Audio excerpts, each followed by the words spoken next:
இந்த ஆவாரம் பூவை வச்சு ஒரு அருமையான வெயிட் லாஸ் ட்ரிங்க் செஞ்சு காட்டுறேன்ப்பா. வாங்க எப்படி செய்யலாம்னு பார்ப்போம். இந்த ஆவாரம் பூவில் நிறைய மருத்துவ குணம் இருக்கு. சுகர் பேஷண்ட்டுக்கெல்லாம் இது ஒரு சிறந்த மருந்து. ஆவாரம் பூ, ஆவாரம் பூவைப்பா நம்ம இப்படி வாங்கி இந்த பூவா மட்டும் நம்ம எடுத்துக்கணும். இது அம்மா நான் சேல் பண்றேன், வாட்ஸ்அப் நம்பர் தரேன், மெசேஜ் பண்ணி ஆர்டர் பண்ணிக்கோங்க. இந்த ஆவாரம் பூவை ஒயிட் துணியில இதை நல்லா நம்ம காய போட்டுறணும். 3 நாளைக்கு இதை ஓரமா நம்ம காய வைக்கணும். வச்சு நல்லா காஞ்சிருச்சு. ஆவாரம் பூவை போட்டுக்குருவோம்.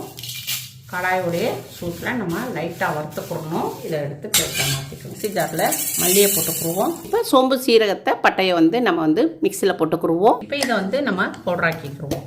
இப்போ இதில் ஆவாரம் பூ உடையில போட்டுருவோம். இப்போ இதை நம்ம சின்ன ஜாரில் போட்டுக்குருவோம். பவுடராக்கியாச்சு. வெயிட் லாஸ் ஆவாரம் பூ பவுடர் ரெடி ஆகிடுச்சு. 2 ஸ்பூன் போட்டுக்குருவோம். இந்த சுடுதண்ணியை இதில் ஊற்றிக்குருவோம். இப்போ இதை 1 நிமிஷத்துக்கு இதை ரெஸ்ட்டில் வச்சுருக்கு. தேன் விட்டுக்குருவோம். நம்ம நிறுத்துக்கிறணும்.